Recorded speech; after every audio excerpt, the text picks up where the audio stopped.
കേരളത്തിൽ ഇതാദ്യമായി പള്ളിയങ്കണത്തിൽ ലോക്സഭാ മണ്ഡലം സ്ഥാനാർത്ഥികളുടെ മുഖാമുഖം സംഗമം നടത്തി. ഇരിങ്ങാലക്കുട അതിരൂപതയുടെ കീഴിലുള്ള ചാലക്കുടി സെന്റ് മേരീസ് ഫൊറോന ദേവാലയാങ്കണമാണ് സ്ഥാനാർത്ഥികളുടെ മുഖാമുഖം പരിപാടിക്ക് വേദിയായത്. വികാരി ഫാദർ ജോളി വടക്കന്റെ നേതൃത്വത്തിൽ സംഘടിപ്പിച്ച ഈ പരിപാടി ബിഷപ്പ് മാർ പോളി കണ്ണുകാടൻ ഉദ്ഘാടനം നിർവഹിച്ചു. ചാലക്കുടിയിൽ മത്സരിക്കുന്ന UDF സ്ഥാനാർത്ഥി ബെന്നി ബെഹനാൻ, 2020 സ്ഥാനാർത്ഥി അഡ്വക്കേറ്റ് ചാർലി പോൾ, സ്വതന്ത്ര സ്ഥാനാർത്ഥി അരുൺ ഇടത്താടൻ എന്നിവർ സന്നിഹിതരായിരുന്നു. നേരത്തെ എഴുതി തയ്യാറാക്കിയ ചോദ്യാവലിയാണ് പരിപാടിയിൽ ഉപയോഗിച്ചത്. ഈ തിരഞ്ഞെടുപ്പിൽ വിജയിച്ചാൽ അടുത്ത 5 വർഷത്തേക്ക് കൊണ്ടുവരാൻ ഉദ്ദേശിച്ചിരിക്കുന്ന പദ്ധതികൾ എന്തൊക്കെയാണ് എന്നതായിരുന്നു സദസ്സിൽ നിന്നും സ്ഥാനാർത്ഥികളോട് ഒരുപോലെ ഉന്നയിച്ച ചോദ്യം. ഭാരതത്തിൽ ഇന്ന് ക്രൈസ്തവർക്ക് നേരെ ഭീകരാന്തരീക്ഷം വളരുന്നു എന്ന ആശങ്കയും മാർ പോളി കണ്ണുകാടൻ ഉദ്ഘാടന വേളയിൽ പങ്കുവച്ചു. നമുക്കറിയാം, നമ്മുടെ ഭാരതം സമ്പദ് വ്യവസ്ഥയിൽ, ശാസ്ത്ര സാങ്കേതിക വിദ്യയിൽ ലോകത്തിൽ വെച്ച് മുന്നേറ്റങ്ങൾ കാഴ്ചവെക്കുന്ന രാഷ്ട്രങ്ങളിലൊന്ന്. സമ്പദ് വ്യവസ്ഥയിലും ശാസ്ത്ര സാങ്കേതിക വിദ്യയിലുമൊക്കെ ഏറ്റവും സമുന്നതമായിട്ടുള്ള ഉയർന്ന തലത്തിലുള്ള ഒരു വികസനം നടന്നു കഴിഞ്ഞിട്ടുണ്ട്. അതൊന്നും നമുക്ക് നിഷേധിക്കാനാകില്ല.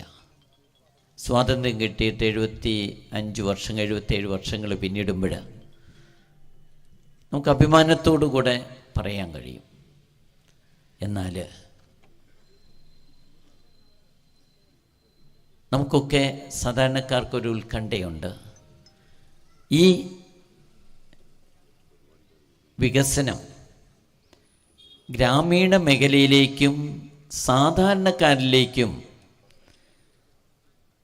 പാവപ്പെട്ടവരിലേക്കും ആദിവാസികളിലേക്കും ഗോത്രവിഭാഗങ്ങളിലേക്കും എത്തിപ്പെട്ടിട്ടുണ്ടോ എന്നുള്ളത് ആശങ്കയോടുകൂടിയാണ് നമ്മളെല്ലാവരും കാണുന്നത്. ഇത്തവണ CBCI സമ്മേളനത്തിൽ അത് ആ സ്റ്റേറ്റ്മെൻറ്റിൽ വളരെ പ്രകടമായിട്ട് അത് ചോദിക്കുകയുണ്ടായി. സമ്പന്നരായിട്ട് വളരുകയും ദരിദ്രരായിട്ട് കൂപ്പുകുത്തുകയും ചെയ്യുന്ന ഒരവസ്ഥാവിശേഷം ഭാരതത്തിൽ വളർന്നുകൊണ്ടിരിക്കുന്നു എന്നുള്ളത് ഉത്കണ്ഠയോടുകൂടെ കാണുന്നതാണ്. അതിന് ഒരന്തരം ഉണ്ടാകുന്ന വിധത്തിൽ പ്രവർത്തിക്കുന്ന വ്യക്തികൾ ഭരണത്തിൽ വരണം. ഭരണം കേന്ദ്രത്തിലും ഉണ്ടാകണം. രണ്ടാമത്തെ കാര്യം, മതേതരത്വം എന്ന നമ്മുടെ കോൺസ്റ്റിറ്റ്യൂഷൻ്റെ എല്ലാ ജനവിഭാഗങ്ങളും ആദരിക്കുന്ന ഒരു കാഴ്ചപ്പാടാണ്. മതേതരത്വം എന്ന് പറഞ്ഞാൽ മതം വേണ്ട എന്നുള്ളതല്ല എന്ന് നമുക്കറിയാം. മറിച്ച് ഓരോ മതത്തിനും സ്വതന്ത്രമായിട്ട് അവരുടെ മതവിശ്വാസം പ്രചരിപ്പിക്കാനും മതവിശ്വാസത്തിൽ നിലനിൽക്കാനുമുള്ള സ്വാതന്ത്ര്യമുണ്ടാകുക എന്നുള്ളതാണ്. അതാണ് ഭാരതത്തിൻ്റെ കോൺസ്റ്റിറ്റ്യൂഷൻ വിഭാവനം ചെയ്യുന്നത്. ഈ കോൺസ്റ്റിറ്റ്യൂഷനെ നിലനിർത്തുകയും ആദരിക്കുകയും ബഹുമാനിക്കുകയും ചെയ്യുന്നവരായിരിക്കണം മുന്നോട്ട് വന്ന് ഈ ഭാരതത്തെ നയിക്കേണ്ടത്. അതുപോലെ തന്നെ പ്രധാനപ്പെട്ട ഒരു കാര്യമാണ് ഇന്ന് കർഷകർ, മത്സ്യബന്ധനത്തിൽ ഏർപ്പെട്ടിരിക്കുന്ന തീരദേശ തൊഴിലാളികൾ, മലയോര പ്രദേശത്തെ ജനവിഭാഗങ്ങൾ, അവർക്ക് സ്വതന്ത്രമായിട്ട് സ്വൈരമായിട്ട് ജീവിക്കാനുള്ള സ്വാതന്ത്ര്യമുണ്ടാകണം. ഇന്നത് സാധിക്കാത്ത അവസ്ഥയാണ്. നാം കൊടുക്കുന്ന ടാക്സ്, നാം കൊടുക്കുന്ന നികുതി, അത് നമ്മുടെ ക്ഷേമപ്രവർത്തനങ്ങൾക്ക് വേണ്ടിയിട്ട് വിനിയോഗിക്കണം. സ്വൈരമായിട്ട് മലയോര പ്രദേശത്തുള്ള ജനങ്ങൾക്ക് വന്യജീവികളിൽ നിന്ന്, ആക്രമണങ്ങളിൽ നിന്ന് സംരക്ഷിക്കപ്പെടണം. തീരദേശങ്ങളിൽ ഉള്ള മത്സ്യത്തൊഴിലാളികൾക്ക് അവർക്ക് ജീവിക്കാനായിട്ട്, സ്വൈരമായിട്ട് ജീവിക്കാനായിട്ട് സാധിക്കണം.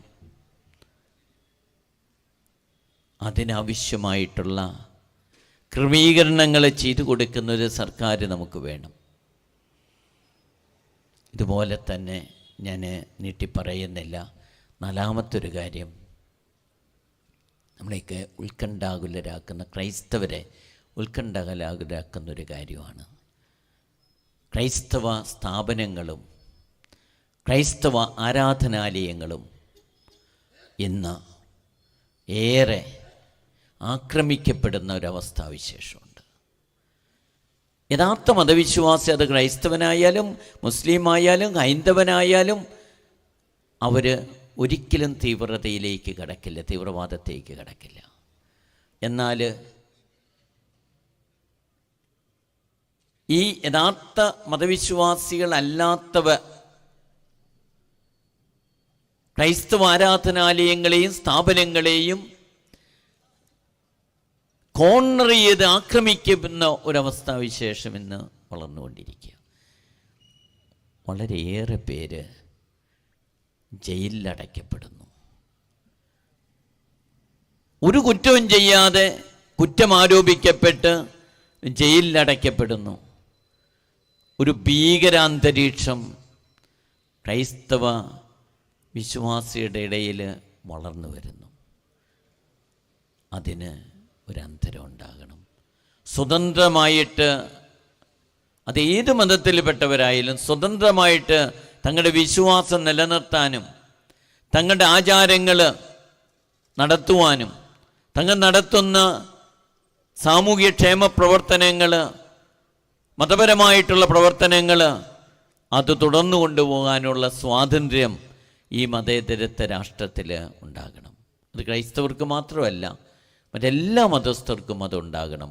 അതിനെ കർട്ടയിൽ ചെയ്യുന്ന, അതിനെ നിയന്ത്രിക്കുന്ന നിയമങ്ങൾ ഉണ്ടാകരുത്. ലോക്സഭാ തെരഞ്ഞെടുപ്പിനോട് അനുബന്ധിച്ച് ഇന്ന് ചാലക്കുടി മണ്ഡലത്തിൽ, ചാലക്കുടിയുടെ ഹൃദയഭാഗത്തുള്ള സെൻറ് മേരീസ് ഫൊറോന പള്ളിയിൽ ഇവിടുത്തെ സ്ഥാനാർത്ഥികളെല്ലാം വിളിച്ചുകൂട്ടിയ ഒരു മുഖാമുഖം പരിപാടി നടത്തിയിരിക്കുകയാണ് ഈ ദേവാലയത്തിൻ്റെ നേതൃത്വത്തിൽ. ഇവിടുത്തെ വികാരി ഫാദർ ജോളി വടക്കനച്ചൻ ഇപ്പോൾ നമ്മളോടൊപ്പം ചേരുകയാണ്. അച്ഛാ, എനിക്കൊന്ന് ആദ്യമായിട്ടാണ് ഒരു ദേവാലയത്തിൽ ഒരു ഇലക്ഷനായിട്ട് ബന്ധപ്പെട്ട് സ്ഥാനാർത്ഥികളെല്ലാം വിളിച്ചുകൂട്ടി ഒരു മുഖാമുഖം പരിപാടി, ജനങ്ങൾക്ക് അവരുടെ ആശങ്കകളൊക്കെ പങ്കുവയ്ക്കാം, ആൻസർ ചെയ്യാവുന്ന ഒരു പരിപാടി സംഘടിപ്പിക്കുന്നത്.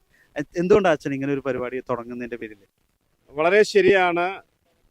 ഒരു ദേവാലയ അങ്കണത്തിൽ ലോകസഭാ സ്ഥാനാർത്ഥികളെ മുഖാമുഖം ഒരു പരിപാടിയിലേക്ക് ക്ഷണിച്ച് ഇത്തരത്തിലൊരു സംഗമം സംഘടിപ്പിച്ചത് ഒരുപക്ഷെ കേരള സഭയുടെ ചരിത്രത്തിൽ ആദ്യമായിരിക്കാം.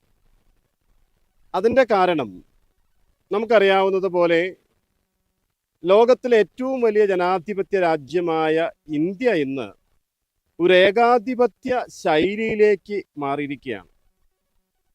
അഭിപ്രായ സ്വാതന്ത്ര്യമില്ലാത്ത ജനാധിപത്യം അത് ഏകാധിപത്യത്തെക്കാൾ ഭീകരമാണ്. ഈ ഒരു അവസ്ഥയിലൂടെ നമ്മുടെ നാട് കടന്നു പോകാൻ തുടങ്ങിയിട്ട് കുറച്ചു കാലമായി. ആരോട് പറയാൻ, ആര് കേൾക്കാൻ, ഇതാണ് എപ്പോഴും നമ്മൾ ചോദിച്ചുകൊണ്ടിരിക്കുന്നത്. അതുകൊണ്ട് ഈ അവസരത്തിൽ എനിക്ക് തോന്നി, നമുക്ക് എന്തുകൊണ്ട് ഈ സ്ഥാനാർത്ഥികളെ ഒന്ന് നമ്മുടെ പള്ളിയുടെ അങ്കണത്തിലേക്കൊന്ന് വിളിച്ചു വരുത്തി ഞങ്ങൾക്കും ചിലത് പറയാനുണ്ട് എന്നൊരാശയം ഒന്ന് പങ്കുവെച്ചുകൂടാ. ഞാൻ അങ്ങനെ ഇവിടുത്തെ ഒരു സമിതിയിൽ ആ ഒരാശയം ഒന്ന് പങ്കുവെച്ചു. അവർ അത് ക്രിയാത്മകമായി അതിനോട് പ്രതികരിച്ചു. ഇത്തരത്തിലുള്ളൊരു പരിപാടിക്ക് പിന്തുണ നൽകി. സ്ഥാനാർത്ഥികളുമായി ബന്ധപ്പെട്ടു. അവർ വരാമെന്ന് സമ്മതിച്ചു. അഭിമന്യ പിതാവിനെ ഞാൻ ഈ വിവരം അറിയിച്ചു. പിതാവും തൻ്റെ സാന്നിധ്യം ഇവിടെ ഉണ്ടാകുമെന്ന് ഉറപ്പ് നൽകി. അത്തരത്തിൽ ഈ ഒരു മുഖാമുഖം പരിപാടി ഇന്ന് ഇവിടെ നടത്തപ്പെടുകയായിരുന്നു. സ്ഥാനാർത്ഥികളിൽ BDJS സ്ഥാനാർത്ഥിയും LDF സ്ഥാനാർത്ഥിയും ഈ ഒരു പ്രോഗ്രാമിൽ വരുമെന്ന് അറിയിച്ചിരുന്നുവെങ്കിലും അവരെത്തിയില്ല. സ്വതന്ത്ര സ്ഥാനാർത്ഥിയായിട്ടുള്ള അരുണും 2020 സ്ഥാനാർത്ഥിയായ അഡ്വക്കേറ്റ് ചാർലി പോളും UDF സ്ഥാനാർത്ഥിയായ ബെന്നി ബെഹനാൻ MP-യുമാണ് ഇന്നത്തെ മുഖാമുഖം പരിപാടിയിൽ പങ്കുചേർന്നത്.